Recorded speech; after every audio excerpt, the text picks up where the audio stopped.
বছর, ছেলের বয়স 21 বছর, এই বয়সে বিয়ে দিতে হবে। অনেক সময় কি হয় যে মেয়ে পালিয়ে গেল, ওকে খুঁজতে গিয়ে অনেক রকম সমস্যায় পড়তে হয়।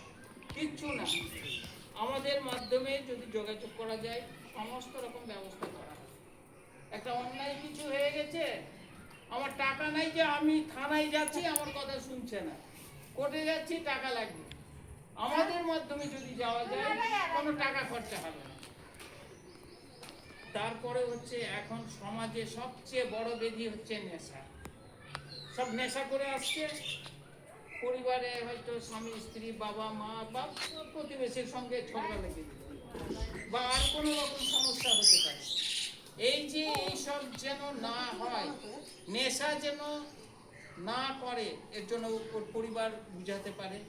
যদি না বুঝে আইনের আশ্রয় নিতে হতে পারে, কেউ জানবে না, আমাদের জানিয়ে দিলে ওকে নিয়ে যাবে, কিছুদিন আলাদাভাবে রাখবে, যেখানেই হোক, জেলখানাতে হোক আর কোথাও হোক, যেন ও কিছুদিন নেশার সঙ্গে কোনো যোগাযোগ না রাখে। তো এই মতো হলে হয়তো নেশা আস্তে আস্তে ছাড়তেও হতে পারে, ছেড়েও দিতে পারে। আর এইটা কিন্তু আমাদের একটা 2025 সালে একটা আইন হয়েছে যে কেউ যদি নেশা করে কোনো রকম খারাপ কিছু করে, কঠোর শাস্তি হবে।